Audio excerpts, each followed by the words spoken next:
Hello, it's Daniel Ehrenberg, the host of the franchise. And hello, everybody. It's Henry Papali, the co-host of the franchise, and it is episode 85. 85. Ain't that something? The year of our Lord, Michael J. Fox.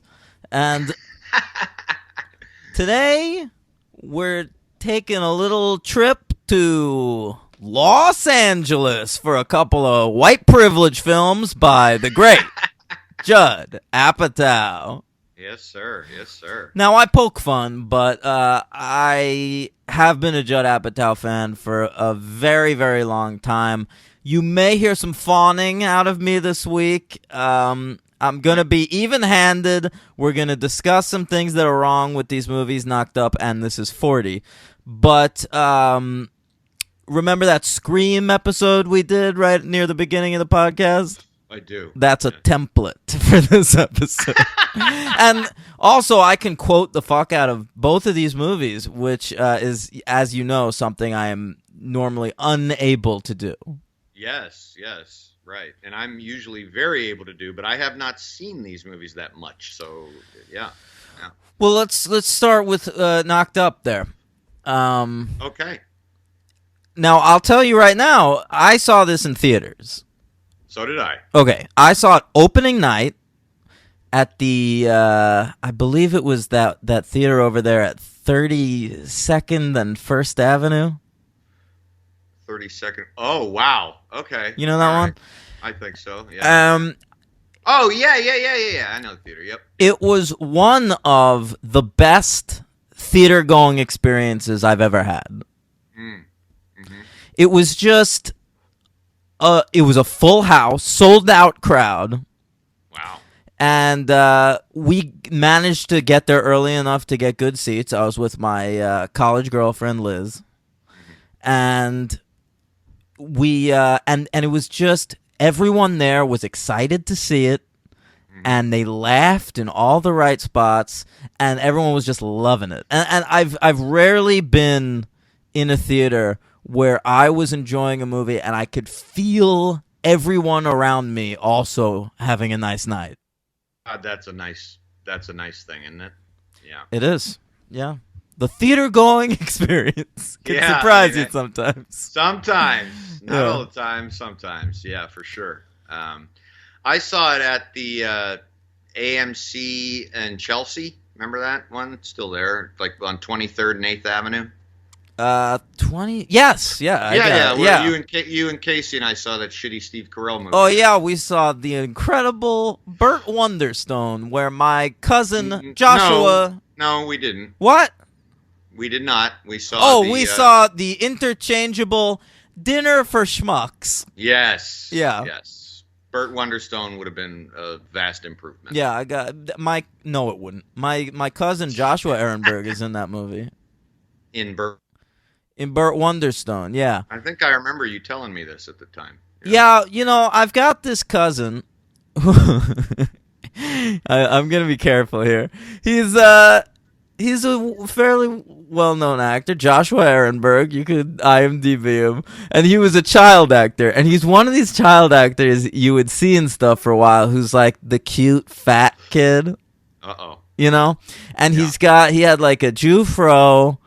And he was in a lot of stuff. He even, to bring it back to Knocked Up, he played young Seth Rogen in The Green Hornet.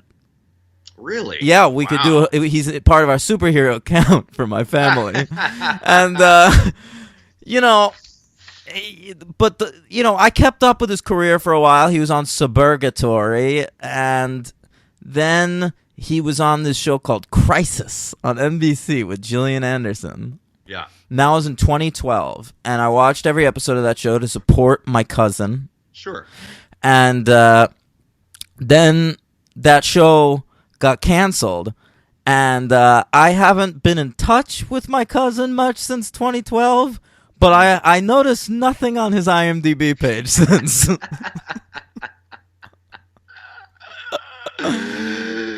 So, all the best to him, but look, he is verified on Twitter. He has that blue check mark. But I don't know what's going on with that guy. But you can follow him on Twitter at Josh Ehrenberg, probably something like that. Now he's like 18 or something, and he's still like this chubby kid with a Jufro. But I haven't seen him in anything. You know, I was just about to say maybe you should give him a call or something, but then you threw in the final line about the chubby. Well, he is. I mean, I think he'd admit to that.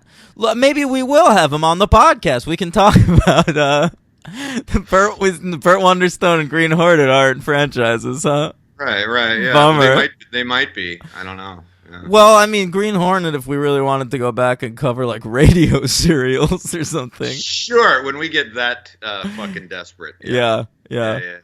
Here, I'm looking him up right now. He was in an episode of Dads. We can cover that. An episode of Franklin and Bash. Conan, playing a character. He was on an episode of Conan, playing a character named Chunk, Henry. So good for you, Joshua Ehrenberg. All right. A shout out to you. All right, back to Knocked Up. Oh, Lord. Yeah, I saw this in theaters, not on opening day or anything, but I saw it with a couple of friends, and it was a very fun experience. I had a very good audience, too. Everybody seemed to get it. Everybody was into it. You're right. And it was just fucking great. And going back to the little bit of history, I figured you'd do this eventually, which you might as well do now. Your history with Judd Apatow is mine pretty much at the time started with 40-Year-Old Virgin. I was unaware at the time of Freaks and Geeks or any of his other things. So 40-Year-Old Virgin was my introduction. Freaks and Geeks was my introduction. I was a fan of Freaks and Geeks when I was in, I guess it was junior high school or something. That's perfect. Yeah, I related to it a lot. It was on, I think, Saturdays. I would watch it Saturday nights on NBC. Mm-hmm. Back when they still had like original programming in primetime on Saturdays. Right. And I loved that show so much that I went back and I watched some of his earlier stuff, none of which I loved. I mean, he did write The Cable Guy, yes. which I had seen already just as a Jim Carrey fan. Sure. And Heavyweights, which I had seen already just as a child in 1995. Mm-hmm. But Apatow, after Freaks and Geeks, I followed his career. I eventually went back and watched Larry Sanders Show, which he worked on. Mm-hmm. I watched Undeclared, every episode of that when it aired. They aired them out of order, and it drove me fucking nuts. I remember being angry at Fox. Okay. And he was like this real cult guy. I never thought anything of it. I thought he'd end up like a guy like Brian Fuller or Tim Minear, who just writes like cult TV shows for like the rest of their lives. Right. You know, like the most I could ever have hoped for from him was like he'd end up with like one big hit, like Vince Gilligan, who like wrote in TV for a long time, and then finally like Breaking Bad like broke him. Sure. But Undeclared was a big one for me, probably even more so than Freaks and Geeks at the time. Because, I mean, eventually Freaks and Geeks now is like one of my favorite shows of all time, but that's through rewatches on DVD. Undeclared really connected with me when it first aired. Yeah. And then, to me, the 40-Year-Old Virgin represented a real paradigm shift in screen comedy. Mm-hmm. It felt totally revolutionary at the time. Yeah. And all he was doing was modifying his Undeclared style slightly to appeal to a mainstream audience. It helped that Steve Carell co-wrote that movie, because Steve Carell has more of a mainstream sensibility than Apatow is, which seems weird to say now, because Apatow has so become the mainstream. Right. But at the time, 40-Year-Old Virgin was huge. And I loved that movie. I thought it was a masterpiece. I saw it more than once in theaters. And I was working at Blockbuster at the time, Henry. Okay. And the other big comedy of the time was Wedding Crashers that year. Right. And I very distinctly remember the conversation I was having with customers constantly that year was which is better, Wedding Crashers or 40-Year-Old Virgin. Wow. And if they hadn't seen them, I would always recommend 40-Year-Old Virgin. But a lot of people that had seen both of them liked Wedding Crashers more. And it's because that's what comedy was at the time. Wedding Crashers, to me, represented this is comedy. It had been that way since, like, Swingers in 1996. You look at, like, Road Trip and Old School. Oh, I was just going to say. Yeah. All those films. That's what it was. That's what you went to see in theaters. Even things like School of Rock, which I love, is more of that kind of tone. Sure. And 40-Year-Old Virgin was a little bit more ramshackle. It was people talking how people talk, and it was vulgar, but in a way where it wasn't like we were creating big set pieces like American Pie. It was more like this is how adults behave. Right, for sure. And I loved that movie. I mean, it was about retail employees too, which connected with me at the time. And sure. So that was a big deal for me. And then came 2007 when Knocked Up came out. Knocked Up was released June 1st, 2007. And 2007 was the year of Judd Apatow. Yeah. You got your Superbad, right? Superbad came out later that summer, and I saw that multiple times in theaters. I did not. I didn't see that till DVD, but yeah. My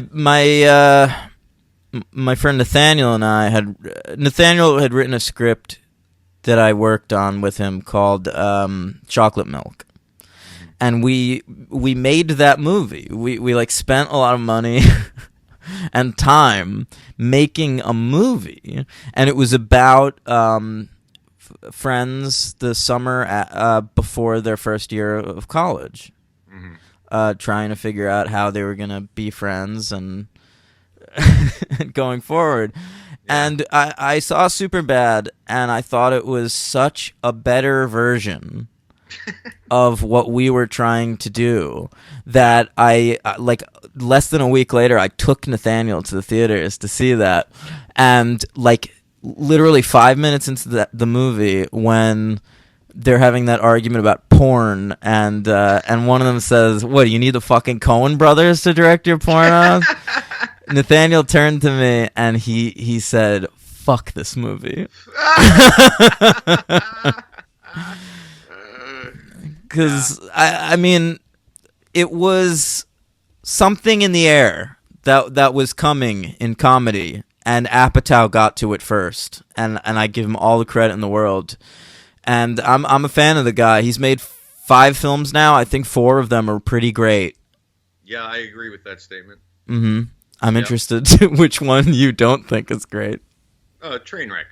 Oh, okay. Well, but Trainwreck to me is barely a Judd Apatow film. Well, but he directed it. So. I know he directed it, but it's the same problem I have with Inherent Vice, the Paul Thomas Anderson film. Yes. Because to me, that's such a faithful reaction to Thomas Pynchon's writing that it is not a Paul Thomas Anderson movie to me. It's a Thomas Pynchon movie directed by Paul Thomas Anderson. And that's how I feel about Trainwreck. Like, Judd Apatow needed a hit. Funny People and This Is 40 didn't do that well at the box office. And he wisely recognized that Amy Schumer was a force of nature and that she'd be a great female lead. And he directed her in this movie that she wrote. So, to me, Trainwreck is an Amy Schumer movie through and through that just happens to be directed by Judd Apatow. And honestly, the last thing Judd Apatow did that feels Apatovian to me is This Is 40, which is already 6 years ago. Yeah, which bums me out. Because, I mean, I've liked the stuff he's done. Girls was great, but that's a Lena Dunham thing. I really enjoy Crashing, but that's a Pete Holmes thing. I think Love is really fantastic, but that's a Paul Rust and Leslie Arfin joint. Like, to me, like, Apatow is properly represented by Freaks and Geeks, Undeclared, 40-Year-Old Virgin, Knocked Up, funny people, and this is 40. Okay. All right. Yeah. And of everything you named, the only thing I didn't care for, I remember, was Undeclared. I didn't get into that at all. But well, you saw it after Freaks and Geeks, and I think you were expecting Yeah. it to be like Freaks and Geeks Goes to College, Maybe. and it's not really that. No. It's a little. Not It's at all. trying to be a little bit more mainstream. It takes place present day at the time, 2001, and it, it's a little broader, but it did give us Jay Baruchel, who is in Knocked Up, and I think is great in Knocked Up. Okay. And Yeah, Jason sure. Segel and Seth Rogen have good roles in that show. Yeah. And Knocked Up came in at a budget of $30 million, a box office of $219.1 million. Yowza. Uh-huh. Big hit. It was I number... was surprised that it was made for so much. I thought 30 million was more than I thought it was when I looked at that. No, 40-Year-Old Virgin had done well enough that, like, Knocked Up was hyped. I remember there was a lot of advertisement for it. Yeah, there was. And it's funny that Knocked Up took a lot of criticism for depicting women as shrews. Yeah, I figured we'd get to that. We will Right. more. But Right. I remember at the time rejecting the whole ad campaign for this movie. Like, the tagline was something like, "What if you woke up with this guy?" And it was like a picture of Seth Rogen. No, I'm looking at it right now. Yeah. What if this guy got you pregnant? Yeah, and my thought is that, like, Seth Rogen is like this young, talented guy who's, like, not bad looking at all. Like, if he just cut that Jufro, he'd look normal. Like, he's not even, like, a fat guy. He's just, like, a little bit paunchy. And, Okay. like, I don't know. Like, to me, that's not that bad. Like, Seth Rogen's a good guy. I think the joke that they might have been going for was like, it would have been different if the poster would have had a picture of, James Franco on it. I mean, No, of course that's the joke they were going for, but it, like... You're just being like, well, hey, what's wrong with this guy? Nothing. Yeah, kinda. Yeah. Like, it's one thing if you have fucking Louis Anderson on your poster, but, like, Seth Rogen has now had, like, a decade-long career as a screen-leading man. Right, it's true. Yeah. Well, I didn't know that at the time. No. Yeah. No, this was the big test for Seth Rogen as a leading man. Yeah. He'd had that role as one of the pals in 40-Year-Old Virgin. Right. And this was his first starring role. I mean, I've seen Seth Rogen in, like, tiny shit. Like, Apatow produced Anchorman, and Seth Right. Rogen is like, he plays like the cameraman in that movie. Right. Even in Freaks and Geeks, you go back and watch that, of, like, the main cast of Freaks and Geeks, Rogen gets by far the least screen time. Oh, does he? Yeah, except for that arc, like, really late in the show where he falls in love with the girl of, like, questionable gender. I don't remember. Remember that? Like, she was born with a penis and a vagina, and her parents had to decide which sex she was, and so Rogen's character started to think he might be gay. Oh, okay. It's ringing a bell. Yeah. It's been a long, long time since I saw it. Okay. Yeah. The girl was played by Chris Klein's sister from Election. Oh, that girl. Oh, Yeah. That's funny. Whatever happened to her? She was good for like 2 years. She was. Yeah. She was very good in Election. Mhm. Yeah. Okay. All right. Tammy Metzler. All right. Knocked Up came in at number 14 at the box office, right between Juno and Wild Hogs. Okay. Wow. Remember how big a hit Wild Hogs was? Oh boy. Juno too, man. You'll recall this was the year of the pregnancy comedy. Oh, okay. Sure. Knocked Up, Juno, and Waitress all came out that year. Oh, all right. And I enjoyed Wow. all three. I never saw Waitress. Yeah. Good film.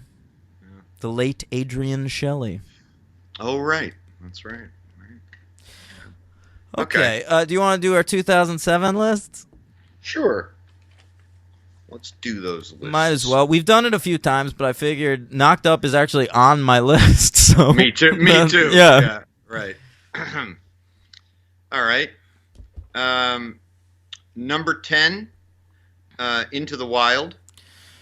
Number 10, The Assassination of Jesse James by the coward Robert Ford.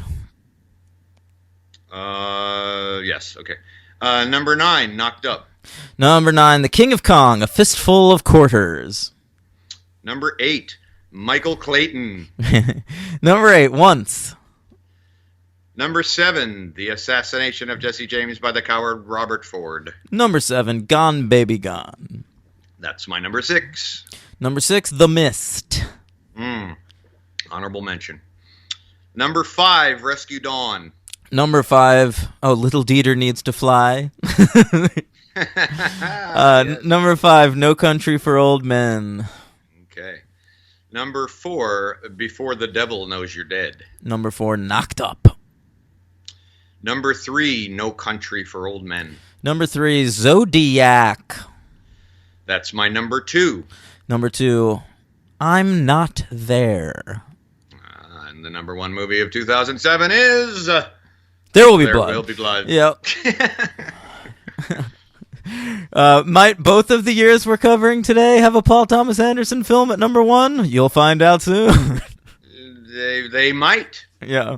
Ooh, mystery there. Yeah. Okay, so listen.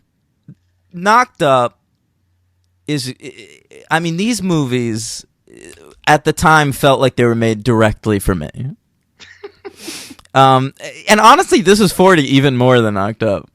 But Knocked Up just opens. Hey, did you watch the unrated version or the regular version? That's a really good question. I mean, I've seen the movie a few times, so I'm sure I've seen both. I don't know. I got this one from the library, so I don't know what they gave me. It could have been the unrated version. I specifically went with the theatrical release because I didn't want to be a hypocrite after giving you so much shit on the Blade Runner episode. Yeah, but we've seen these. I have no idea. I don't remember. I mean, I'm sure if you tell me what was in the... I don't think there's much added. Like, the 40-Year-Old Virgin unrated edition is something like 17 minutes longer than the... Yeah. But I think, like, Knocked Up and This Is 40 both only have, like, 3 to 5 extra minutes or something. Okay. Knocked Up opens on a montage set to Shimmy Shimmy Ya by Old Dirty Bastard. Oh, my God. I love it so much. It got me immediately in the theater. I'll never forget it. Me too. The second that you hear those opening notes. Yep. Oh, fucking brilliant. Yeah. Loved it. It's hysterical. such a great pick. Ooh, baby, I like it raw. Oh, yeah. And that's a really fun sequence. I'd forgotten that the first character we see in the movie is Charlene Yee as Jodie. Oh, I didn't even remember that. She, like, rings the bell because they're having that boxing match. Yes. So the movie starts, and Apatow's done something incredibly smart that he continues to do with his career, which is just all your funniest people that you know, just put them in a movie together. Fucking A, man. Fucking A. So you've got Seth Rogen as your male lead, and they have him living in a house with all of his friends. So you've got Jason Segel, who at the time, after floundering for so many years, had finally gotten a regular role on How I Met Your Mother. Oh, that's what he was doing then. Okay. Yeah. Yeah.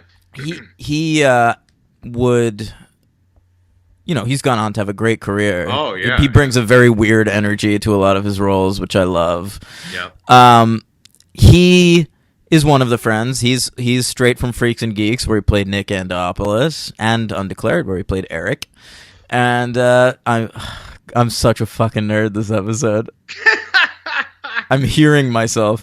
He's going to name every role everyone's been in. Yeah, there's Jay Baruchel, who is the lead in Undeclared, who also brings sort of a different kind of odd energy to it. A raw enthusiasm. Yeah, no one it brings the same thing. No. No one has the same energy, which is That's great. right. So Jay is great, and they're all playing characters named after themselves. Yeah. You got Jonah Hill, who was a weird Judd Apatow find. He is in one scene of 40-Year-Old Virgin. Right, the moon boots. Yeah, and he tried to improvise on set, and Apatow thought it was funny and left it in the movie. Yeah. And so he puts him in here, and he's fucking hilarious in this movie. Oh, yes. And of course, while they were filming Knocked Up, they were looking for someone to play Seth in Superbad. And he was he was like begging to audition, and he finally did, and they put him in the role. What's weird about that is that Seth Rogen wrote that part for himself, but thought he looked too old by the time it was about to film to play that character. And Jonah Hill is only a year younger than Seth Rogen. Oh, I didn't know that. Yeah. Okay. Seth Rogen looks a lot more weathered. That's interesting. Yeah, he does. He's right in the middle of us. He's Seth Rogen. He's 4 years younger than me and 4 years older than you. How about that? He would have been like 25 when he did this. How do you feel about that, Henry? All the things Seth Rogen has done in his career. He's 4 years younger than you. How do you feel about it? I feel okay. I feel fine. Okay, good. I'm very happy with my accomplishments. Sure. Yeah. I just don't have any money. That's all. Yeah, that's a problem. I'd like his money. That's some all. of it, anyway.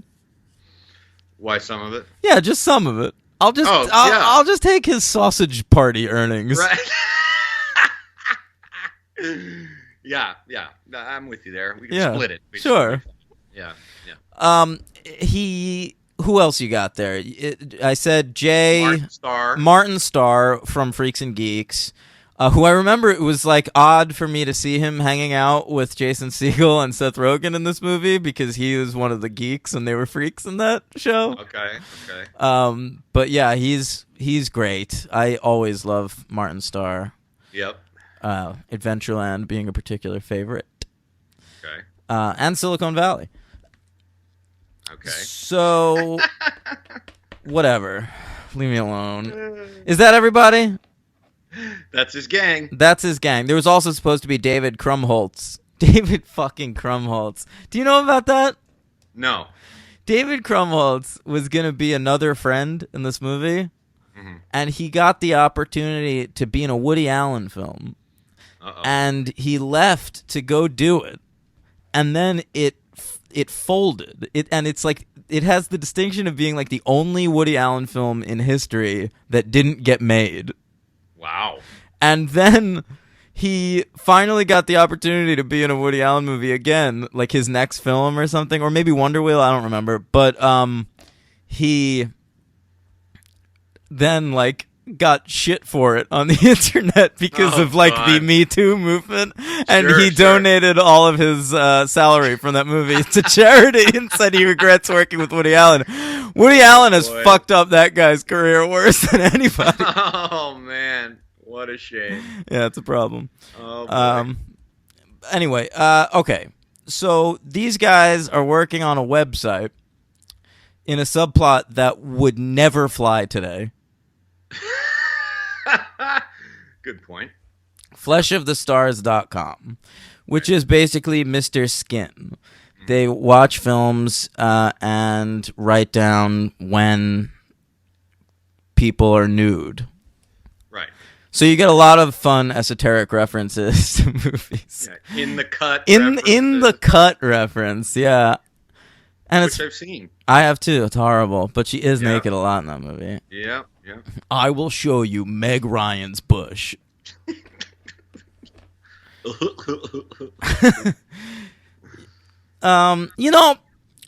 This movie's got some locker room talk in it.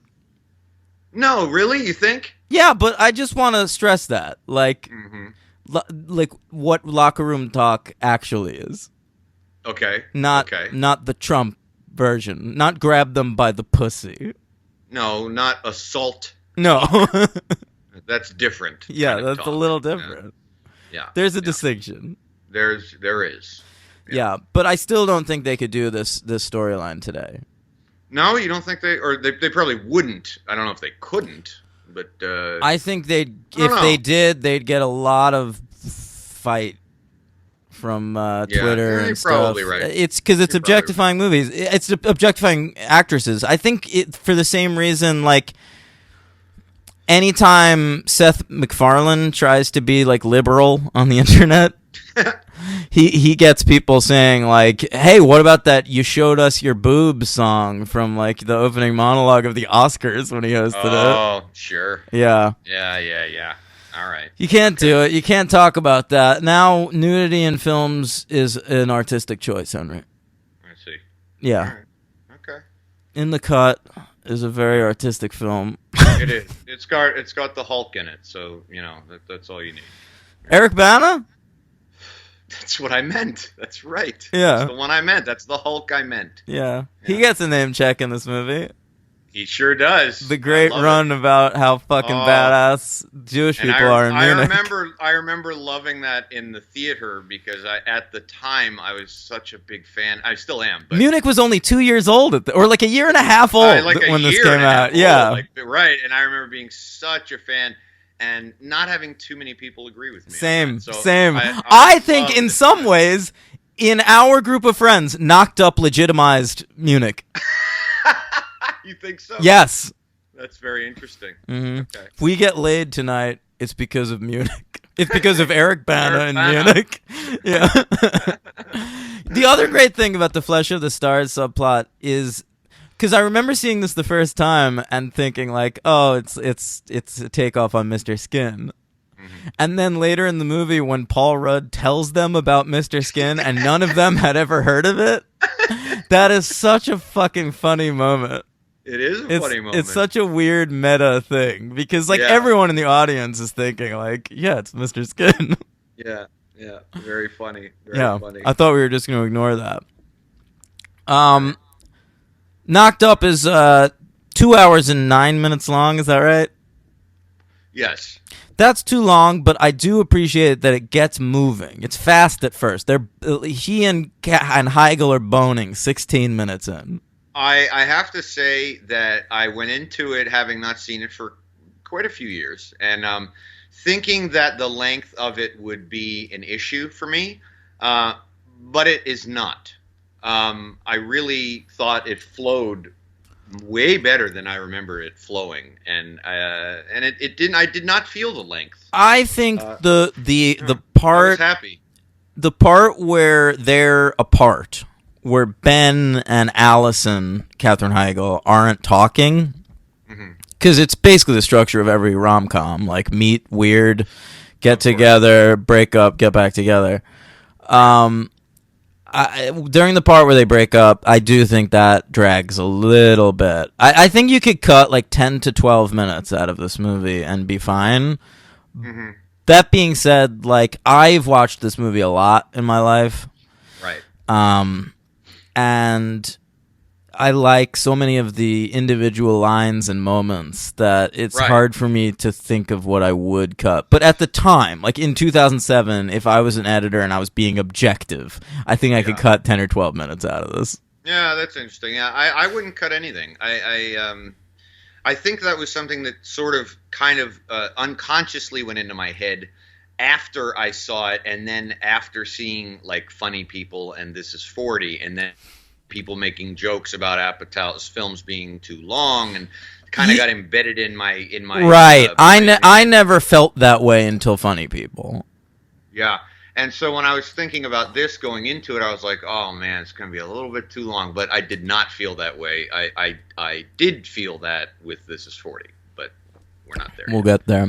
What do you think of Katherine Heigl in this movie? People forget, like, Katherine Heigl...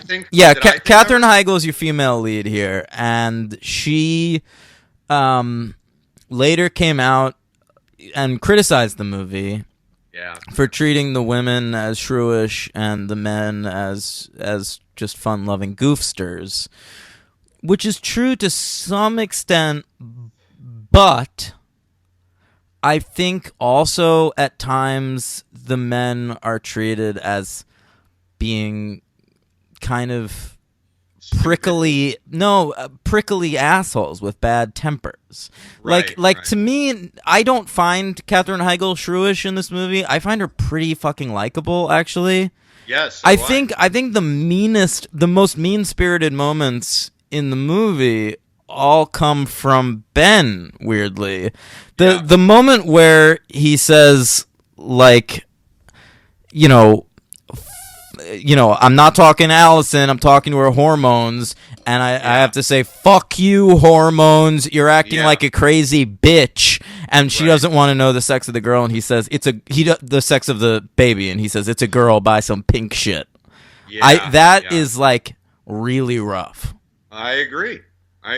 And real quick, I also, the big surprise, there weren't that many for me in this rewatch, but the big surprise was, you asked what I thought of Katherine Heigl. She's my MVP. MVP? Yeah. I'll tell you, I did not remember how fucking funny she is. Yeah, she is hilarious in this. I mean, she has great comedic timing.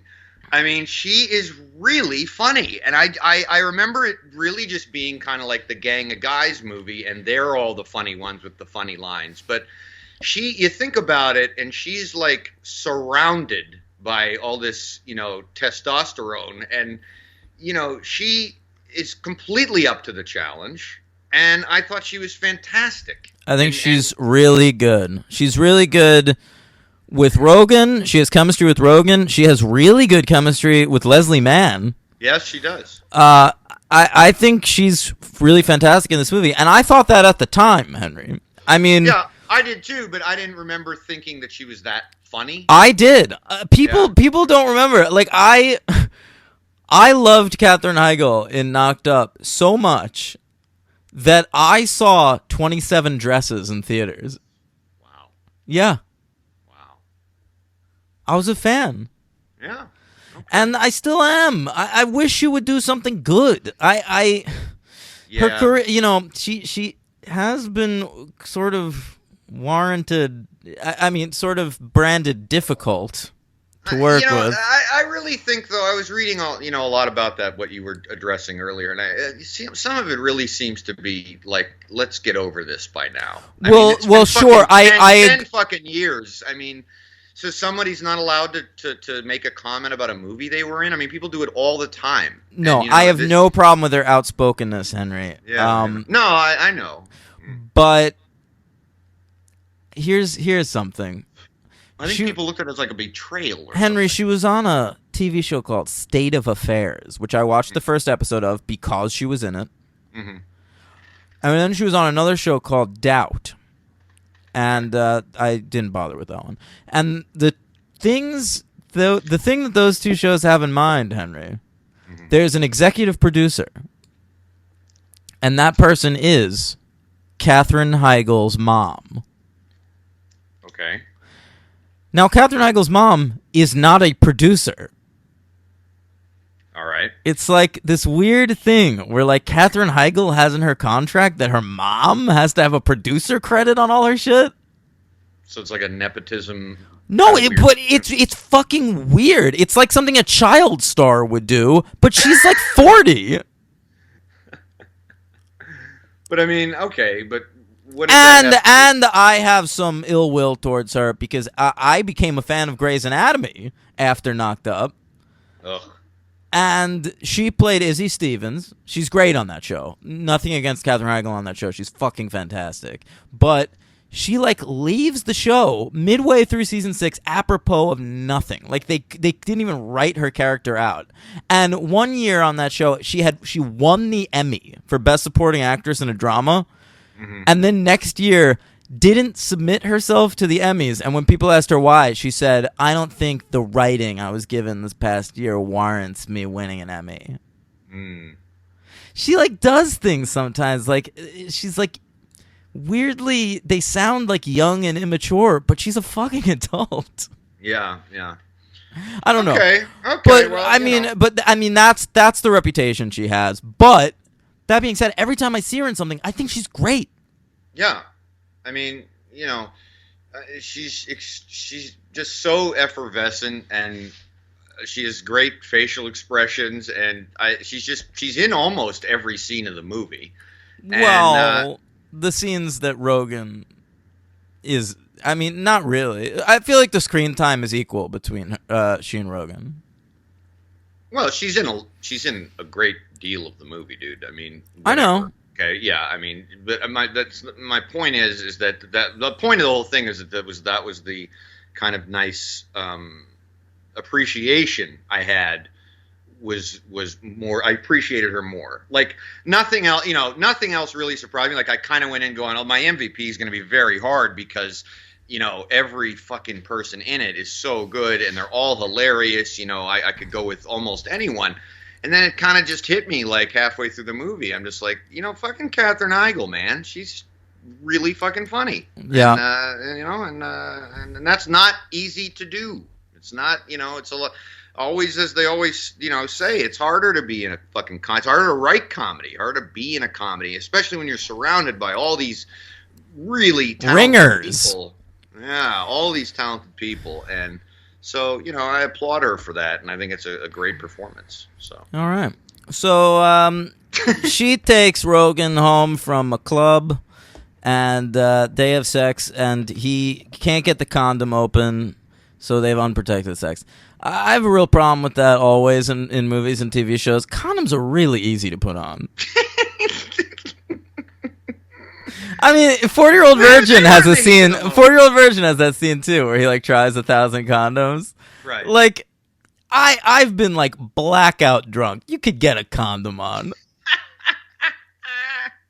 It's easy. I remember being a virgin and opening a condom for the first time, and like you put it on one way, it doesn't work, so you turn it around. It's easy. Well, the heat of the moment type of thing, man. Mm-hmm. He was about to have sex with Katherine Heigl, so I don't think he wanted to blow it. So he just went with it. Yeah. Just let it go. Sure.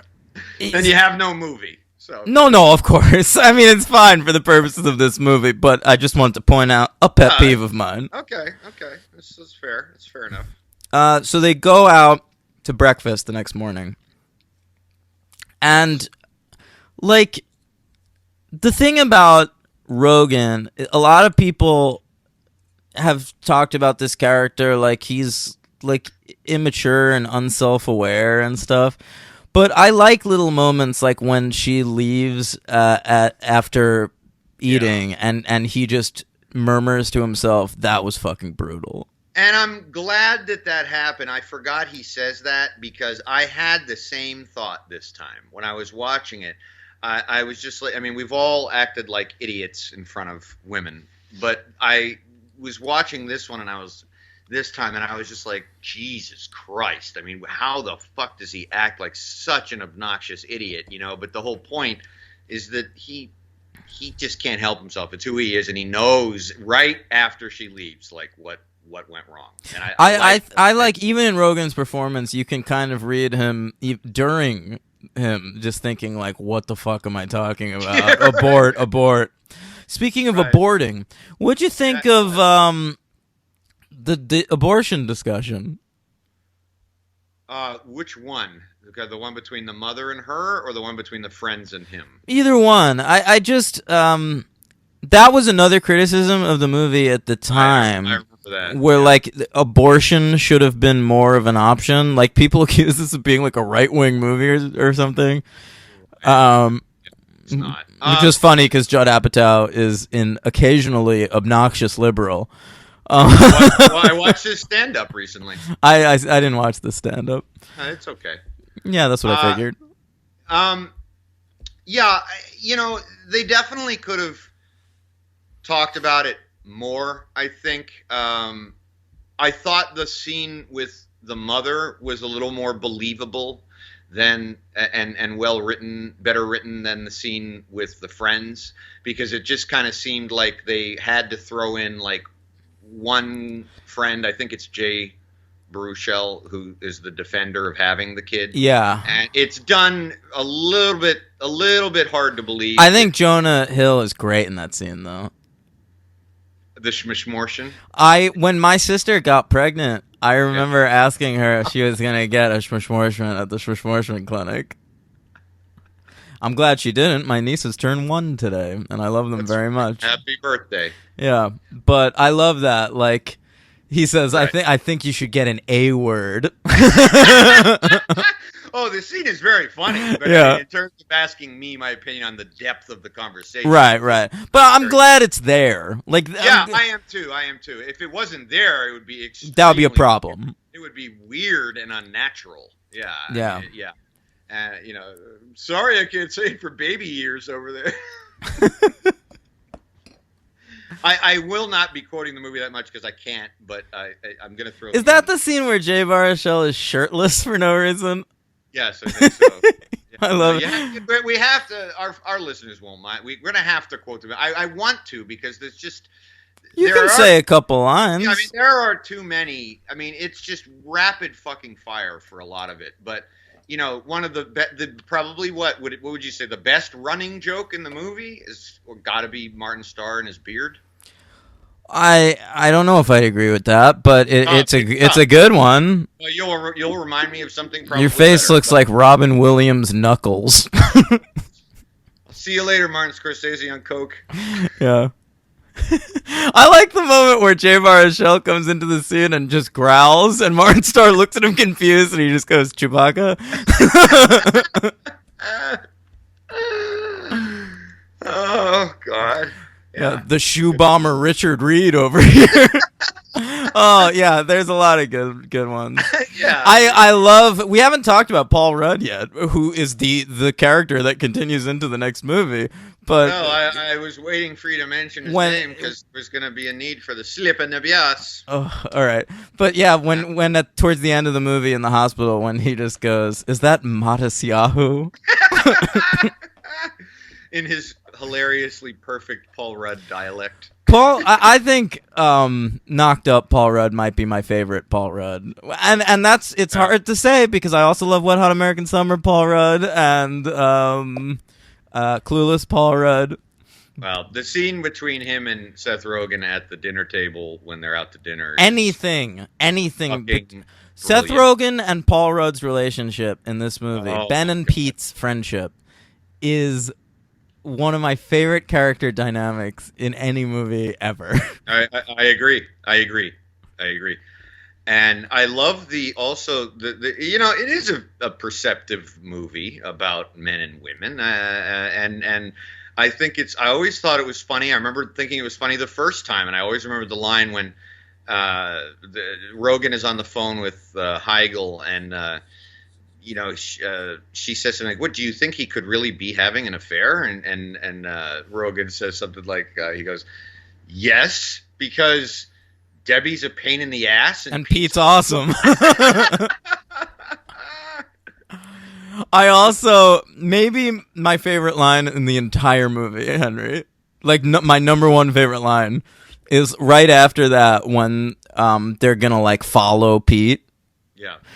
And Pete goes to take a shower, and he goes, and Seth Rogen says, "You guys are crazy. He's acting totally normal and hilarious." I like comedies where the characters find each other funny. Yeah. Oh, yes, absolutely. There's that moment when they find Pete at Fantasy Baseball, and Paul Feig, actually, in a cameo, says, "Don't let the door hit you in the vagina on the way out." And then it cuts to Seth Rogen outside going, "Don't let the door hit you in the vagina on the way out." That was hilarious. Yeah, absolutely. You're right. Yeah. Yeah. Oh, man. Yes, sir. What else? The other running thing in this movie is everyone's really excited for Spider-Man 3. That is great, too. Yeah. That's what's great about the movie is that they put in these Munich references and Spider-Man 3 references, and somehow I don't know why, but like the zeitgeist maybe of 2007 was powerful, and those references are still funny, and like exactly what everyone means and they're talking about. Like You know, I mean, the only thing dated in the movie, as usual, of any movie around this decade, are the fucking phones. That's about it. Yeah, they specifically say Debbie has a cool phone. It's just like Right. shitty flip phone. Right, and I mean, it just But yeah, no, I totally agree, man. Because Scott Aukerman has a thing he calls the referenceometer. Sometimes, like if he's having a hard time making pop culture references on a podcast, he says my referenceometer is broken today.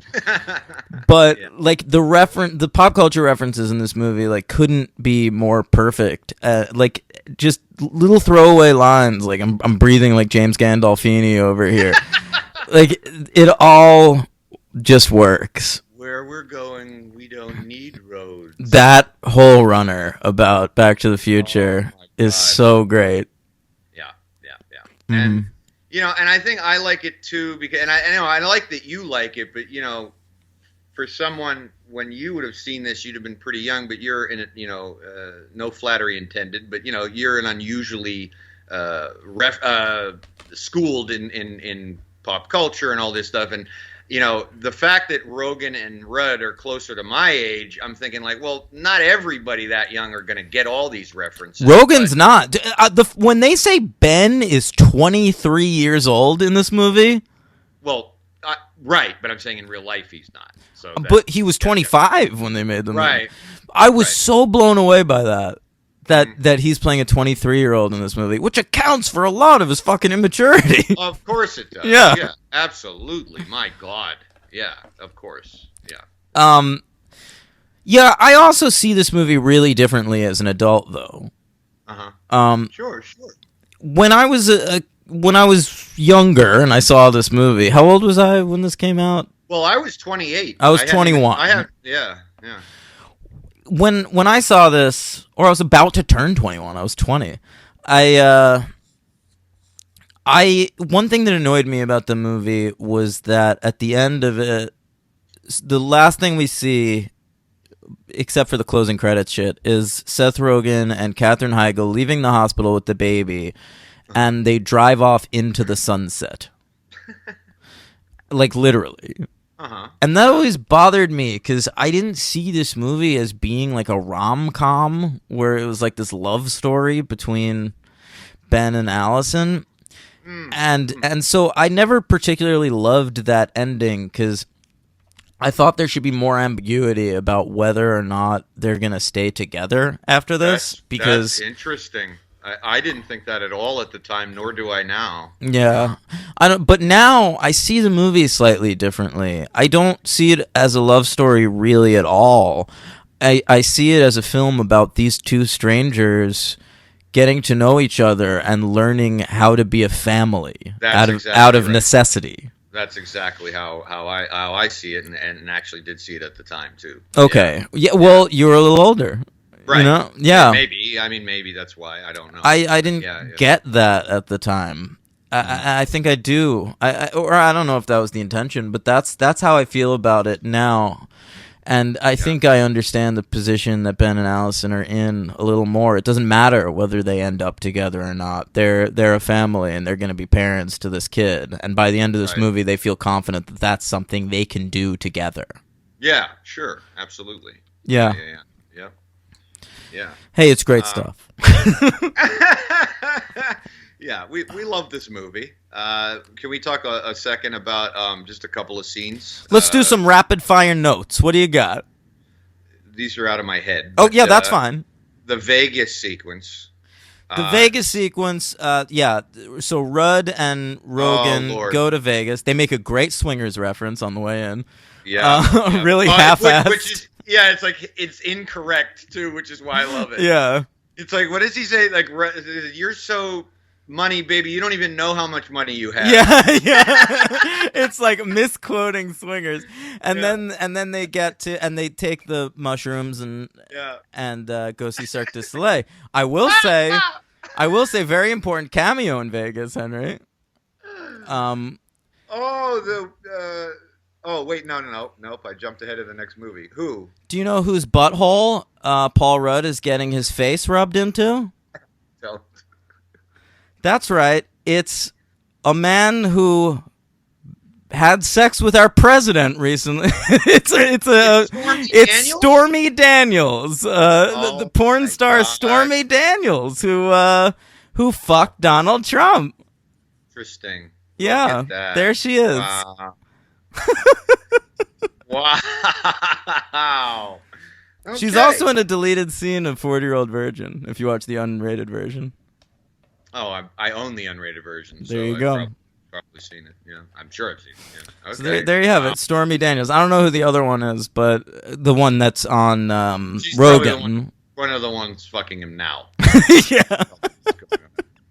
I just think that's so funny. It's funny. There's a lady in this movie that fucked our president super recently. Yeah, while he was married. Yeah, and she was pregnant. Actually, was it around this time? Maybe on the set of Knocked Up? Yeah, right. I think it was. It's great. Oh, that's great. Great. The rapid fire gynecologist stuff is funny. Oh, wait, the Vegas thing, the whole thing with the chairs is very funny to me. Very, very funny. Yeah, go on. Funny. The gynecologist thing. Yeah, a lot of interesting actors in the gynecologist sequence. Like every one of them, right? Yeah. Ken Jeong, in a very early Ken Jeong performance, pre-Hangover. I love that's very funny, too. And he's like, you smoke? Do you smoke? No, not a little. Yeah. He's good, a little toned down in this one. Yes, which is why he's funny. And BJ Novak shows up. Yeah. You have Knocked Up composer Loudon Wainwright III playing a gynecologist, he was also Jay Baruchel's dad in Undeclared. There's also 6 Degrees Separation here, talking about. No, it's not. Forget it. I take that back. I was gonna make a connection between Munich, Spielberg, and The Aviator, but The Aviator, Scorsese. Oh, there you go. Martin Scorsese referenced in the movie The Aviator. Loudon Wainwright plays a musician in The Aviator. All right, let's cut that part out. What'd you think of the music in Knocked Up? I loved it. It's not easy to write a score for a comedy, and it's very. I actually love the score for 40-Year-Old Virgin very much. I think it's hilarious, and this isn't quite as good, but this also has a lot of songs in it. So. Well, this got the sort of Magnolia treatment, where the soundtrack to Knocked Up doubled as the new Loudon Wainwright album. I don't remember that, and I was working in a record store. Yeah, the Knocked Up soundtrack is actually called Strange Weirdos. Yeah, which is like the Loudon Wainwright record at the time. I thought that song from the closing credits, Daughter, should have been nominated for an Oscar that year. Very nice. Very nice song. It's a beautiful song. It's also great song selection, non-Loudon Wainwright in this movie. There's a lot of fun music. Speaking of this movie being made for me, there's an entire montage set to a song called We Are Nowhere and It's Now by Bright Eyes, who I was heavily into at the time. Okay. All right. Yeah. No, there's good stuff in it. My favorite song still is the Old Dirty Bastard song, but well, that was already a classic by the time this movie came out. It's a perfect way to start the movie. But we also got another you said BJ Novak, but we also got another Office person there. We got Craig Robinson. That's right, the bouncer, which scene where Leslie Mann's very, very funny. Oh, we haven't talked enough about Leslie Mann. Leslie Mann. We will. No, yeah. I mean, she's the female lead of This Is 40. But Leslie Mann, like, I've like given shit to a couple of actresses for being like adjacent to brilliant men. Yeah. Like, I think Rita Wilson's terrible. Tom Hanks' wife. I think Kate Capshaw is terrible. But I mean, she was. Leslie Mann was an actress in her own right before she met Apatow. And I mean, I saw her in a few things in the 90s, and I only remember her from Cable Guy. Motherfucker, she's the female lead in George of the Jungle. Yeah. You'll be loving that when we cover it. Oh, yeah. Hey, so I think she's really fantastic, and I think she is a movie star, and I'm excited that she's getting like lead roles and stuff now. Absolutely. I did not. I'm just looking right now. I didn't know she was in Bottle Rocket. I think she has like just a cameo in that. Nothing. Yeah. Okay. Yeah. Interesting. All right. So there you go. Yeah, I mean, we could talk all day. Yeah, I mean, there's the big moment at the end where you see the fucking baby's head 3 times poking through a vagina. That's a bold move. I remember the audience in my theater recoiling in horror every time they showed it. I did too. Yeah. I did the first time. It doesn't have the same effect on me anymore. Well, no, it wouldn't. But the first time, it was fucking shocking. Yeah, I've never seen anything like that in a movie. And it's just real. It's not, it's not the same thing as, like, in American Pie when like he drank cum or whatever, which this is just like a woman giving birth. Yep, it's Discovery Channel shit. Yeah, it's great, but it's just so out of nowhere. It's like, oh my god, yeah. Great moment. All right, what do you give Knocked Up, Henry? 5 stars. Yeah, me too, One buddy. of my favorite comedies of all time. I love it. Your MVP is Katherine Heigl. Yep. I can go. I'll just go Seth Rogen. Yeah, that would have been my other one. Yeah, but I mean, it could be so many people. Paul really Rudd, could. really any of the dudes. Leslie Mann. I mean, there's so many viable MVPs in this movie. We didn't even bring up. I find Harold Ramis's cameo in this movie incredibly charming. Yeah, it is. He's in like 2 scenes. Very, very funny. There you go.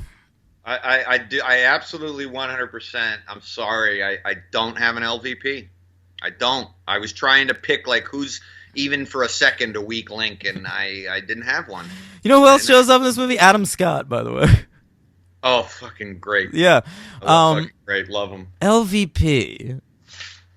Who's it gonna be? I'll give it to Stormy Daniels for boning the president. That's an excellent choice. I second that emotion, Smokey. Oh, thank you. Yeah. I do have a superhero count. Sure, Seth Rogen, the Green Hornet. Good call. Yeah. Hey, did you know? Sorry, I didn't mention. Did you know Anne Hathaway was originally cast as Allison and dropped out of the movie? No. And replaced with Katherine Heigl. Yeah. That's very interesting because as much praise as I've given to Katherine Heigl, I could see Anne Hathaway probably doing. Yeah, she could probably pull this off pretty good. Yeah. All right. In my superhero count, I am not including Alan Tudyk because I included him when we did Rogue One. Yeah, we just covered him. Right, but he's also very funny. Titan, Kristen Wiig. Mm-hmm. Kristen Wiig, who was probably a relatively new cast member. She'd probably been on SNL like 3 years at this point or something. Yeah. All right, so we got Rogen as Green Hornet. We got, of course, Paul Rudd as Ant-Man. Of course, God. Yeah. Martin Starr was in The Incredible Hulk. Briefly. I vaguely recall that, yeah. One of my favorite Marvel movies, but nobody else's. Playing Amadeus Cho. I don't know who that is. Wow, that's amazing. First of all, they should have cast an Asian actor to play that role. I sort of figured that. Yeah, but Amadeus Cho is actually a really important Hulk character in the comics. He actually becomes the Hulk at one point. Oh okay. Yeah. All right. And he... I did remember him in this. He was in Spider-Man: Homecoming as Mr. Harrington. He's one of the teachers in the. That's right. So he plays 2 different roles in the Marvel Universe. Is that unique to Martin Starr? That's a great question, and I think it is. Yeah. Him and Stan Lee. I feel like they're usually pretty careful with that shit. Yeah, they are. That's a really good point. Yeah. Yeah, he's really funny in Spider-Man: Homecoming, though. Ken Jeong. You ignored that one? No. Okay. I don't remember. I wasn't a big fan of that movie. Oh. I don't really remember. I remember him in it. I don't remember him being funny or anything. I don't know. All right. Ken Jeong. We'll get to it when we do Spider-Man. Ken Jeong was in a cartoon Justice League Action playing Toy Man. He could have played Amadeus Cho. There you go. Dr. Angelo in this movie, the guy who takes the phone call as Seth Rogen goes nuts on over the phone because he can't get a hold of Loudon Wainwright, played by the actor J.P. Manu. Sure. Who was Jim Rash's doppelganger on Community. All right. He was in Smallville, playing a nobody. Must be a Canadian actor. Yeah. B.J. Novak. I didn't remember this, but there's nothing to remember about The Amazing Spider-Man 2. I didn't see it. Yeah, he played Alistair Smythe. Alistair Smythe, he invented the Spider Slayers. They were probably setting him up for a later movie. Yeah, too bad. He falls into the Billy D. Williams camp. Mo Collins, very funny actress who played the female gynecologist. Mm-hmm. That is not your pussy, that's your butthole. Asshole, she goes. Right oh, right. And she says vagina, not pussy. Right, yeah. You flipped it. Yeah. She was in a cartoon, Batman Unlimited, Animal Instincts, playing a character named Dispatch. Sure. And then 3 cameos. One I missed in the movie. Maybe that's in the different version. I don't. Jessica Alba shows up in this as herself, just on the red carpet. The red carpet. Yeah, that's yeah. what I thought. All right, so she's in Fantastic Four, of course, as Sue Storm, and Sin City as Nancy Callahan. Yeah. James Franco, who's very funny in this too. In the Bill Hader talking sequence. About being in Spider-Man 3 in this movie. Right. Yeah. Goblin, and he's also in Green Hornet. And finally, Eva Mendes, I guess, showed up on the red carpet. Yes. I think I remember seeing her. She was in Ghost Rider and The Spirit. That's right, The Spirit, of course. There you go. All right, this is 40. Judd Apatow, again, writing and directing. Released December 21st, 2012. I remember it was originally scheduled for June 1st, 2012, which would have made it exactly 5 years from the release of Knocked Up. And then it got postponed to make room for Snow White and the Huntsman. I was so fucking mad at the time, I remember. Bet you were. Yeah. Wow. But I saw This Is 40 the weekend it came out with our friend Casey, and you know how hard it is to get him to the movies. Yeah, for sure. Yeah. Okay. So the Regal in Union Square. A budget of $35 million, box office of 88.1. Now this was, it made its money back, but not a hit. A bit of a disappointment for Apatow. What was I going to say? I don't know. I don't remember. I first saw it on DVD with you at your house. You didn't see it in theaters? No. Huh. I did not. I saw it.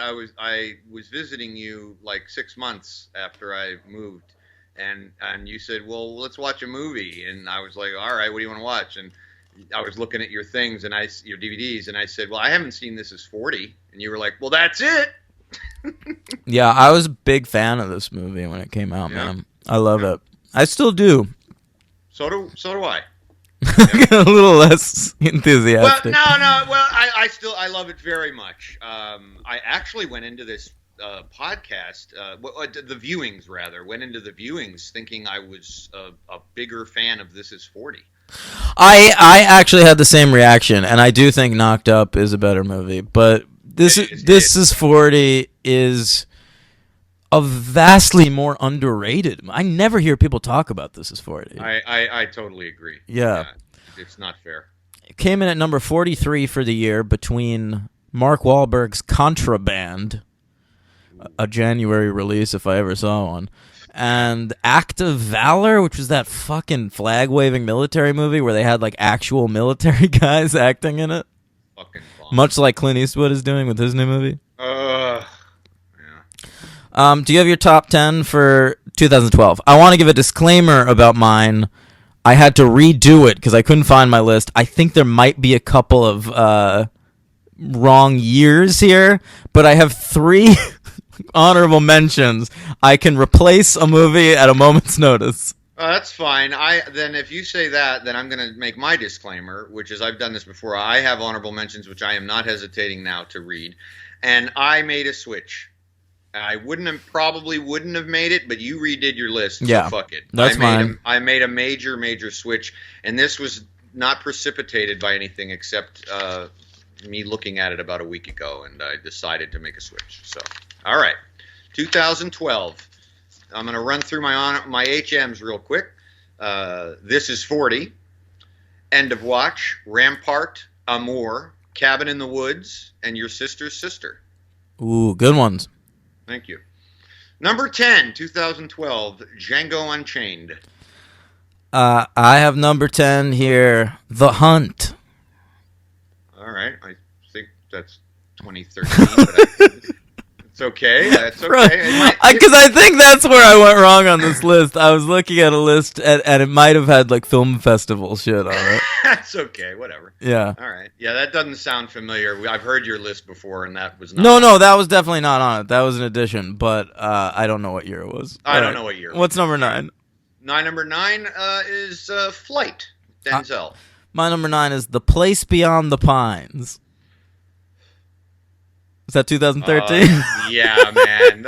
You fucked that up. I'm gonna say I'm looking at my list. Look. My honorable mentions are Killing Them Softly, Magic Mike, and Dark Knight Rises. So just toss those right on there. Toss those in there. Yeah. Toss those right in there.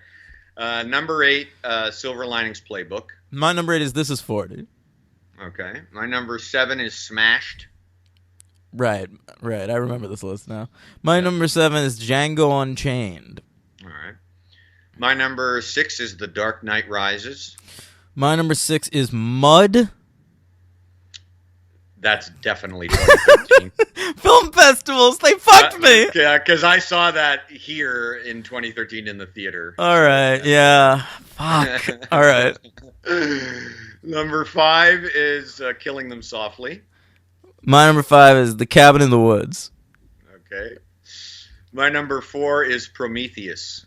My number 4 is Moonrise Kingdom. All right. My number 3 is Skyfall. My number 3 is Francis Ha. Okay, I'm not sure about that year. that could be 2012. I saw it in 2013, but that doesn't mean anything. This list is completely different. You don't have anything the same. I know. Then I don't feel bad about this shit at all. All right. I have swapped the best movie of 2012. I did too. Henry, I did too.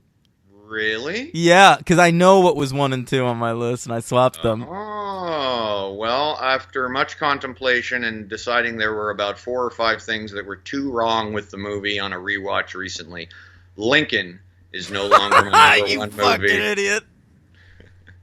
Why am I an idiot? Because Lincoln. Because Lincoln's great, but I have problems with the movie that on a rewatch bothered me immensely, and I don't have time to go into it now. And Lincoln's great, and your opinion of it is wrong. But anyway, that's my number 2. So what's your number 2? Zero Dark 30. That used to be my number 1. Okay, all right. The number 1 movie of 2012 is The Master. Yeah, mine too. Really? Yeah. I want to emphasize this is in no way influenced by my recent viewing of Phantom Thread. Might be a little influenced for me. No? Oh, okay. It's not for me because I made this decision before I saw it. Okay, I did not. Okay. So some retroactive P.T. Anderson love for you there. Yeah.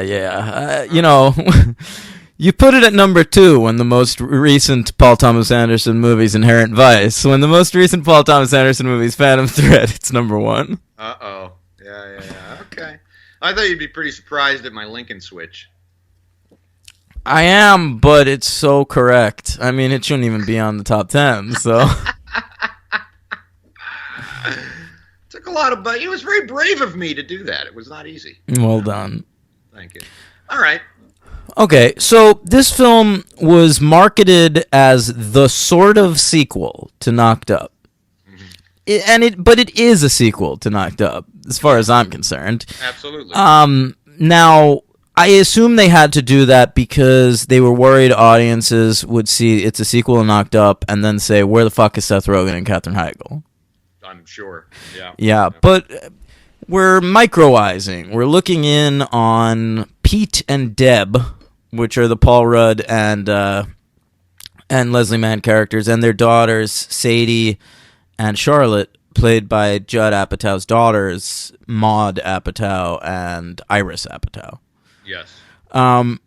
Now, this is something he wanted to do with Knocked Up. When he first conceived of Knocked Up, it was going to be a sequel to 40-Year-Old Virgin, where now the Seth Rogen character is the main character. Oh, I never knew that. Yeah.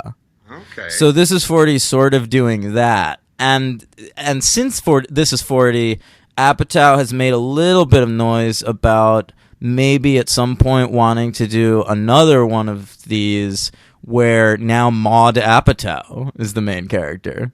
Well, let me tell you, I'll say right off the bat, man, these two kid actors are absolutely awesome. They're great. They are two of the best kid actors I've ever seen in my life. Well, I mean, when your dad's a talented director, if he's directing you, then you're good. Excuse me, never mind. I just thought of Sofia Coppola.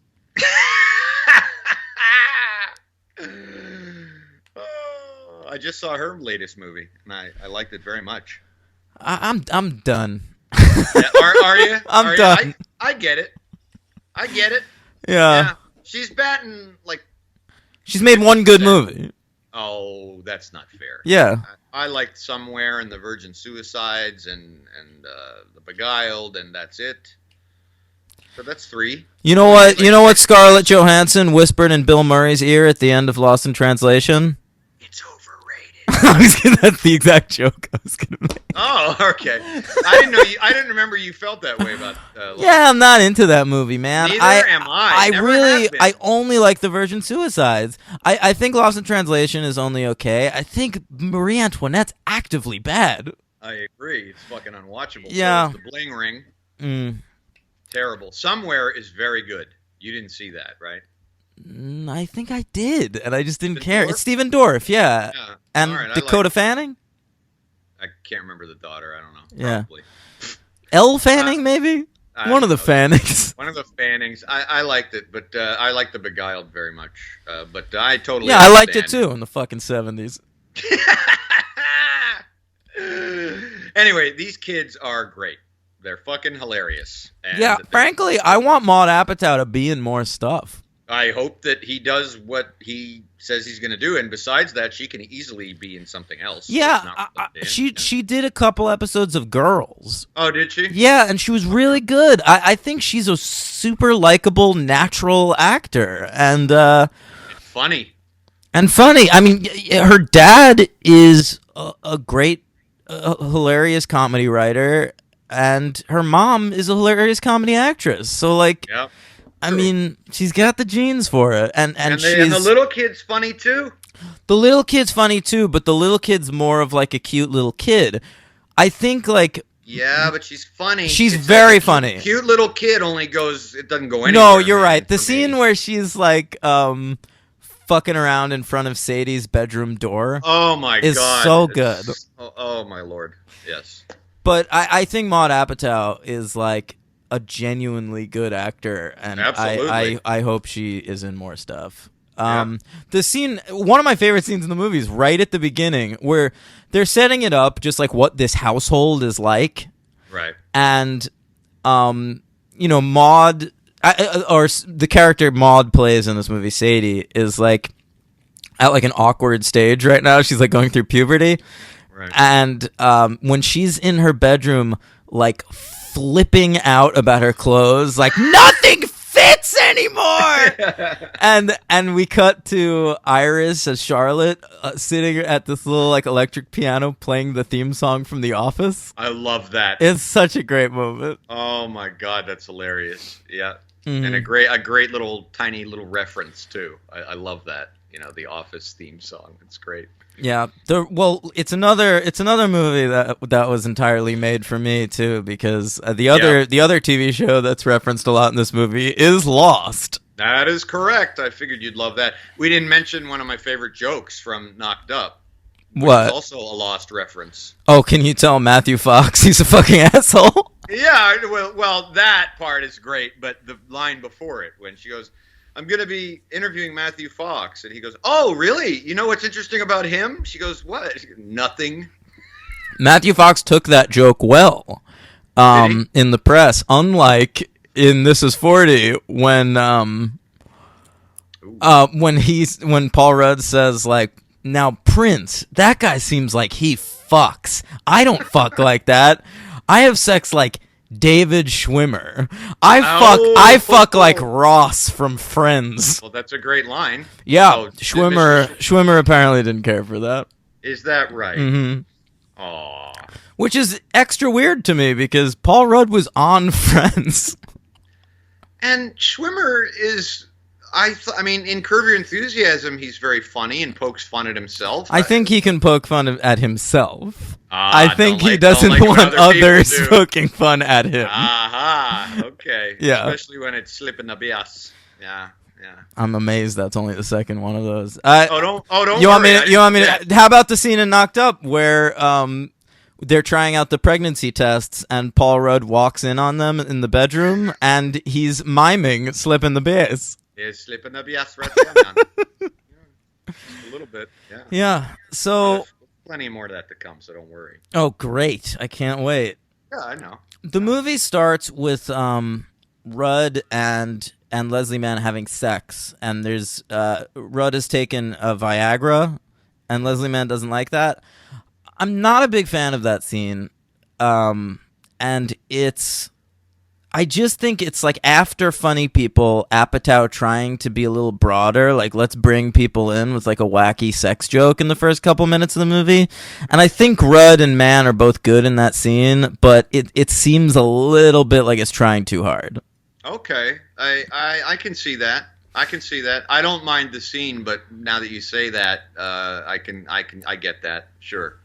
Like right out the gate, we're making Viagra jokes. Yeah, and most of the movie's not really like that. Like No. a couple of times it is, and they're out of place every time. Like You mean like forced? yeah, like when Melissa McCarthy shows up later in the movie. I think I love Melissa McCarthy, and I think she's very funny here. Okay. But I think for the tone of the movie, it's a poor idea having her. I just think Judd Apatow, Funny People was a flop, and then Bridesmaids, which he produced, was a big mainstream success for him. Yeah. And I just think the next movie Apatow made, he had to put Melissa McCarthy in. Oh, well, that could very well be, but she's fucking hysterical. I think the stuff, I think and the outtakes. Yes, the outtakes I Jesus think are Christ. funnier than what's actually in the movie. Yeah, I agree. Yeah. Yeah. Pop culture references. We talked about the referenceometer in the last movie. Yeah. I think the fact that you have Pete, who is a music producer. What is he? He runs a label. Runs a label, yeah. I think the music references in this movie are so right on. Mm-hmm. The scene towards the beginning where they want to listen to fun music, and so they put on Nicki Minaj, who has multiple songs in this movie, and I love Nicki Minaj. Yeah. And Pete turns it off and puts on fucking Rooster by Alice in Chains. And they don't like it. They can't understand the lyrics. I had forgotten that that's the song that was coming. Yeah. And what's so funny to me about it is that, like, I guess I thought when he put on something, it would be something like more esoteric and something from like the 70s that actually was upbeat, sort of like in I Love You Man. Well, like, I thought he'd put. I thought like he put on like Rush or something, and he puts on like one of the most depressing fucking songs ever written, and it's just hysterical in like two I can ways. Dance to this. Yeah, I Can Dance to Rooster by Alice in Chains. It's like, it is so genius. Yeah, later in the movie when he's singing along to Debaser by the Pixies, that's more like what you'd think he'd put on here. Right. Yeah, it works. The comedy works. Yeah. And he says, sometimes I wish just one of you had a dick. Which is a great line, and I love how mean Paul Rudd is at times, and as this character, it's a really mean-spirited, like downtrodden character. The run in Knocked Up, where he says life is like an unfunny, mean version of Everybody Loves Raymond, is so good. But like I love how honest the line is in this movie, where he's talking to Leslie Mann when they're like away on vacation or whatever, and he says, "People think I'm so nice, but I'm such a dick." You are a dick. Yeah. Yeah, it's funny because I didn't think that about his character, like compared to like we were talking about Seth Rogen's character in Knocked Up. I still don't think his character really is an asshole. I mean, he's definitely become like detached. Yes, but I don't know that you called him mean. I don't know that he's mean. I mean, she's pretty mean to him too. So but they call him selfish. And there's that really realistic argument in Knocked Up where he goes out. He's been going out without her, and she's like, "I want to see Spider-Man 3. Why can't we just go do that together?" Yeah, and she says, "You're selfish. You don't think you're being mean because you don't yell, but you're mean." Right. And I think that's a thing in relationships, and it's a hard line to be on the right side of. Yeah, that's true. I like that Paul Rudd often isn't. I like that it's said, and I think that it's very well written and Knocked Up. I just don't necessarily agree with the characterization of her about him in that, because what I think this movie does well is, and something I didn't really remember it doing so well the last time I saw it, was that the balance is very good of showing each spouse's side. And I had originally thought it was kind of all her piling on him, but you definitely, like you said, you definitely get. I think she's a really sympathetic character. Yeah. And the moment at the end where she breaks and just yells, "Stop eating cupcakes!" You can feel that frustration, man. Oh my god! And the scene where she tries to give him a blowjob because she's craving a cigarette, and the kids are like banging on the door outside. Yeah, it's really. I mean, it can only be shit from Apatow's real life. Absolutely, for sure. It's such a real movie, and I like that. It's almost like a less stylized version of American Beauty. The tension between Paul Rudd and Leslie Mann in this film are like a more realistic version of the tension between Kevin Spacey and Annette Bening. Yeah, sure. I mean, even the scene where he is eating burgers in the car and and the kids go like, "I'm gonna tell mom." He says like, "Yeah, see how many Christmas presents you get." It's almost like a better version of that fucking scene in American Beauty where she catches him like working at the fast food restaurant. Mm-hmm. Oh, yeah. Wow. Okay. I mean, I never. Yeah, the parallels there are. I mean, a strained marriage, and that's about it. But I can see where you were getting that from. I just think like rather than being like a broad mainstream comedy, and it does have its fair share of laughs. Like this is definitely a comedy. Yeah. No, but it goes to some pretty real places. Oh, absolutely. It also, of course, benefits from a great supporting cast where like a lot of he couldn't gather that murderer's row from Knocked Up for this movie, so he picked up on some people that have showed up in other Apatow projects since that first movie. Well, he got a different sort of murderer's row. I mean, he got Albert Brooks and John Lithgow, who are both fucking great. Yeah, and he brought Segel back, Jason Segel. Oh my god, who's really good in this? Oh Jesus Christ, yeah, and of course, Chris O'Dowd. Chris O'Dowd, what the fuck has happened to Chris O'Dowd? I think he's on a show I don't watch now. Yeah, I mean, I don't really know what I even know him from. I think he's on one of these fucking shows that are like on Epix or Crackle now, like that I just like would never watch. But like I haven't seen him in anything in ages. There was like a period of 3 years where like Chris O'Dowd was in everything, and I loved him. Yeah. I mean, he comes to us from the IT crowd originally, but what I know him from, the first thing I ever saw him in was Bridesmaids. And that's where he comes to the Apatow universe. He's like Kristen Wiig's love interest in Bridesmaids. Yeah, I'm looking him up right now. And then he was in This Is 40, and I really liked him on a show, a Christopher Guest HBO show that sadly only lasted one season called Family Tree. Yeah. Never even heard of that. It's a great show. Okay. Huh. Yeah, yeah, yeah. I don't know that I knew him from anything. I clearly have seen him in movies. I just didn't know he was in them. But he very minor things. So, including Dinner for Schmucks. We saw that. Yeah, yeah. But so you got him in this. You also have Charlene Yee back from Knocked Up with a bigger role, and she's great.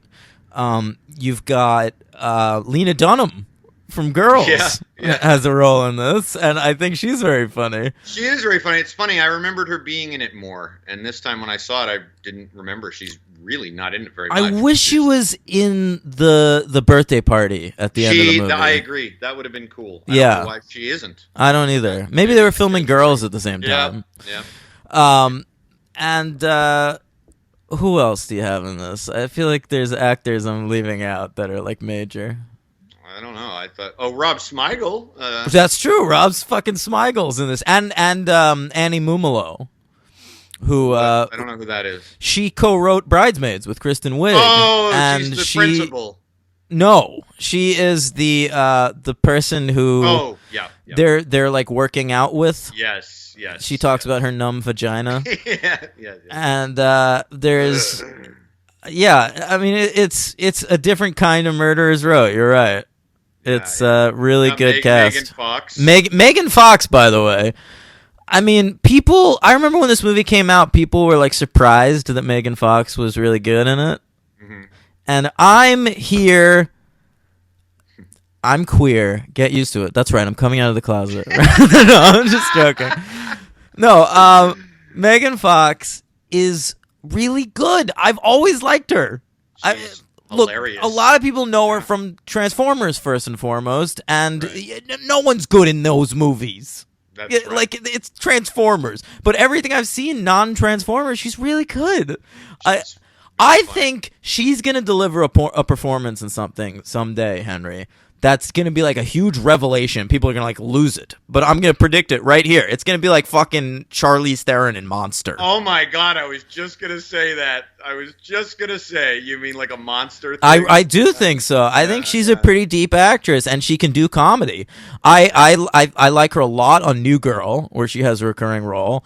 I think Jennifer's Body is a crazily underrated movie. I've still never seen that. Always wanted to. It's great. Yeah. And I think she's really, really good here.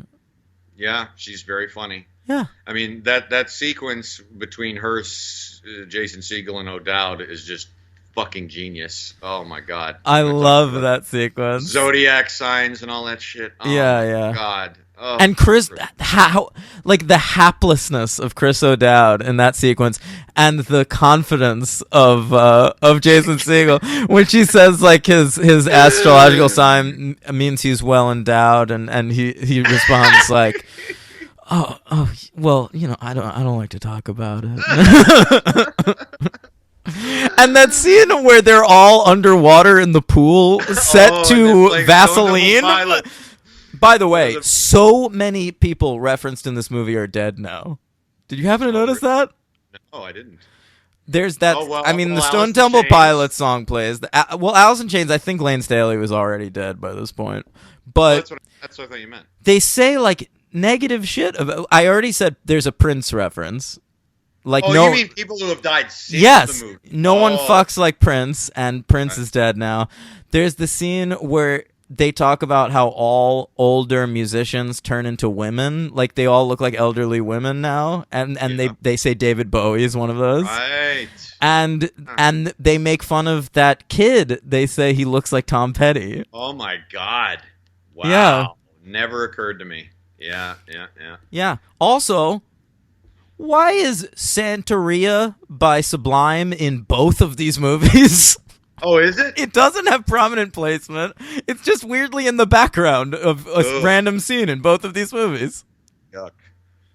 Are you a fan of Graham Parker and The Rumor? I don't know anything about them, dude. I didn't know them. I'd never heard of them until This Is 40, and then I looked into them. Me too.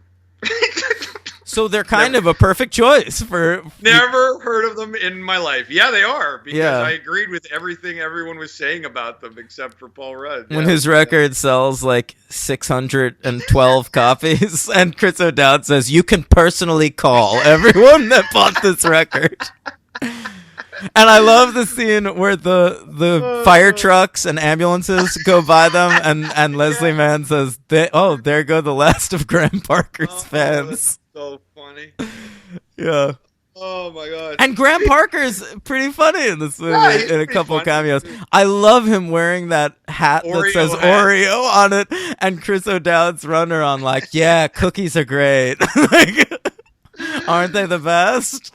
Peter, you bought a $30,000 neon sign for the inside of the office. Peter, we know where we work. Yeah, O'Dowd is probably like the best minor performance in this movie. Like if we're Albert looking, Brooks. Albert It's Brooks, hard. Albert It's Brooks hard. is great, but Albert Brooks is Albert Brooks. Right. Mm. No, you're right. In terms of like minor, yes. Yeah, but oh man, Albert Brooks is fucking funny. Oh my god. Yeah. I maybe didn't need, as much as I like it, I maybe didn't need as much Albert Brooks and John Lithgow as we get in this movie. Well, here's my Rein it in, Apatow. You know what a thing about Apatow is? Yeah. He writes movies like he's arcing seasons of TV shows. Interesting. like every character has to have like a subplot Well, and stuff. that And- segues perfectly into my main problem with the movie. Okay.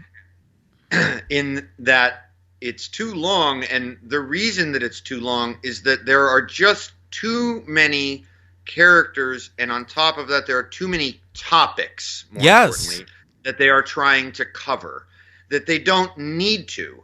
And I think that there's a couple sequences with Lithgow that are absolutely brilliant and poignant. And Lithgow's But then great. Yeah, oh, he is so good, and it's so cool to see him in something like this. Too. Yes. I love just seeing him. Especially seeing him, because he does do comedy sometimes, but he does Sure. like really goofy comedies, like Third Rock from the Right. Sun or Harry and the Yeah. Hendersons, or his work on How I Met Your Mother. Right. It's nice to see him in a comedy as the straight Smart man. and a smart comedy. Yeah. Yeah, but it's kind of bizarre because like he kind of exits stage left and then he comes back and then he leaves again and then he's still there, and it's just very strange and all that, because in my opinion I felt like overall, weirdly, I thought the party scene, which is like the last 40 minutes of the movie, is kind of the best whole chunk of the movie, but it's just riddled with problems. But it's still great. It's but because everything's coming to a head. It's the same way. Like it gets a little wacky. I remember when the British Office finale aired in 2 parts. And on Ricky Gervais's radio show, Carl Pilkington, our favorite idiot, he says, I liked the finale, Ricky. I thought the second part was better than the first part. And Ricky says, of course you did, because that's the part where everything comes together. Yeah, duh. And that's how I feel about the end of this movie, because I do think Judd Apatow movies are weirdly arced like fucking TV shows, and so you I think agree with me. I that do. the I first scene is think the best? I think the Yeah. party scene is the best, but it's the best because it's the season finale of this TV show. Yeah, but it's not a perfect finale. No, it's chaotic, and could be. It that's could be. okay. But there are some problems. But It there's a does- lot that I like, and best part of it, obviously, Paul Rudd having an argument with Maude Apatow over which is better, Lost or Mad Men. I love that scene. Great. Yeah. What Don Draper has gone through in his life. Yeah. It's just smoking in an office. God, I love that we get 2 long shots just from the Lost series finale. And Lithgow going at the end, I don't get it. Yeah. Which also in the party scene, I only line I wrote down that I don't know why I thought it was so fucking funny, but when Leslie Mann announces she's pregnant and it's all crazy and shit, and she says, "I thought you didn't want a kid," and Paul Rudd goes, "No, I said I wouldn't if I had to choose. I don't want one." And she goes, "Oh, that's fucking beautiful. You should put that in a Hallmark card." Yeah. I also want to say real quick that Lost and Mad Men would both be in my top 5 favorite shows of all time, along with Freaks and Geeks. Okay. So bring it together. Mad Men definitely in mine. Mm-hmm. But, yeah. What else you got? Not that much. I mean, you see similarities between certain, like you were saying, arcs, but certain themes, like when Pete and Debbie go to that little resort, and it's kind of like reminiscent of when Pete and it's his fucking name, Seth Rogen's character, I don't even remember, they go to Vegas. It's like a little escape for the two characters to be alone and talk. Yeah. It's a little bit, though, like...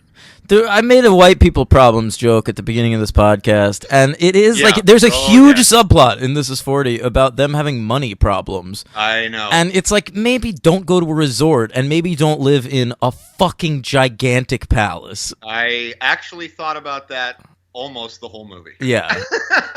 It's a problem. It's a problem. I mean, this is how people live. No. I mean, but that's I mean, Judd Apatow has lived in Hollywood for a long time, and he's writing about his experience. But that's like, true.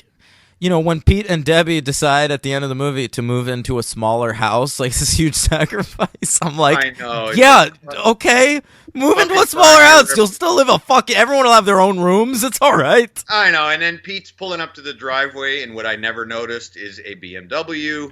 I never noticed that either. You know, I mean, yeah, I have a lot of trouble with that. That's, you know, because at least in Knocked Up, Seth Rogen and his buddies are all, you know, paying rent in this kind of, you know... and only Seth... I like Seth Rogen has his money from, like, a traffic accident he had in Canada. Right. Yeah. So they have no fucking money, you know, and that's just very funny and much more realistic. But, you know, this is just kind of like, I don't fucking care about your problems. I wish I had those fucking problems. Me too. You know? Me too. It's like one of those things, you know. But, yeah, I don't know. That's... You got any notes we didn't hit on? No, not really. I don't think so. I got two. Okay, all right. Okay, we get the actual Philadelphia Flyers of 2012 in this movie, except for one actor, the one that actually has to have a conversation with Leslie Mann. I wondered about that. Who is that? That's Wyatt Russell, Kurt Russell's son. Are you serious? Yeah.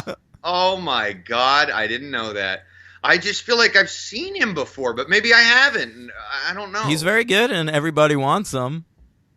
So he's okay. So he is in stuff. He wasn't at the time. Like I thought he was a hockey player for fucking years until I saw Everybody Wants Some, and I was like, hey, it's that guy. That's funny. Yeah. Okay. All right. And my favorite line in the entire movie is an ad lib from Charlene Yee. What's that? Everything that comes out of her mouth is a lie. Everything that goes into it is a dick.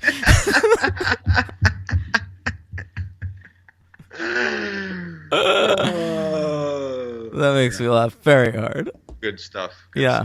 Yeah. Okay. Yep. What do you give it? I'm giving it 4. Yeah, me too.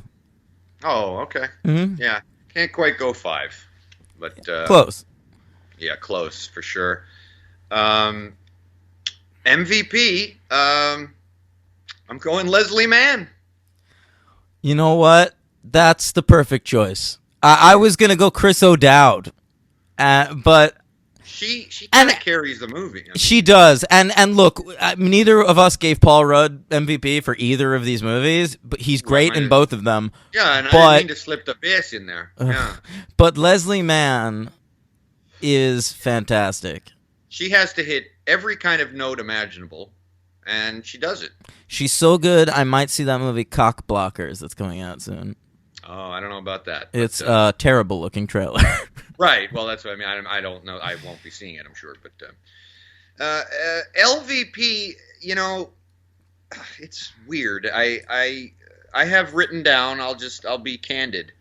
Apatow with a question mark, because For refusing to edit his movies? yeah, I mean, I don't know because I can't blame the editor. I mean, it's not the editor, it's Apatow. Yeah, So, it's you're right, and it's amazing that after all the shit Apatow took for making Funny People 2.5 hours, yeah. he was like, once you take that much shit, you've got to make this thing like an hour 58 tops. He doesn't care. He doesn't care. He makes a couple of jokes about that in his stand-up routine. And he's got I've listened to the commentary tracks on all his movies, and he talks about it on there too. Really? Yeah, I don't know. Look, it's too long. This is 40. Yeah, it is. You feel the length, and it's a problem. That's not a bad choice, but I mean, he also wrote and directed this movie, which I love. Right. I know, so it's a weird. That's why there's a question mark. But if there's a weakness to the movie, it's that. So what are you gonna do? I'll give my LVP to Billy Joe Armstrong from Green Day. That's fair. He's a weird presence in that scene. I did love Chris O'Dowd though, saying like, "Oh, that's great." When he's like ribbing him and he calls him Green Day. Yeah. Oh, what does he say? Oh, I can't take a picture. Yeah. So punk rock of you, Green Day. Yeah. That's good stuff. Yeah. All right. Yeah. Well, that's that little duo. Hey, we did it. What's your superhero count? Oh yes, sorry. It's very short. Okay. I just have 3. Okay, the woman who plays the principal in this, who Melissa McCarthy unleashes her venom on, is played by Joanne Baron, who had a role that is uncredited, but was still a role nonetheless in Spider-Man 2. Okay. Yeah. These two are good. Chris O'Dowd played a character named Richard in Thor 2: The Dark World. I remember that. He's funny in that. Don't. I think he might be flirting with Kat Dennings in that movie. That makes sense. Mm-hmm. Yeah, I don't remember. And Megan Fox, of course, played April O'Neil. The Teenage Mutant Ninja Turtles Michael Bay ones. That's right. That's right. I forgot about that. I haven't seen those movies. Nor have I. We'll cover them. We'll cover them.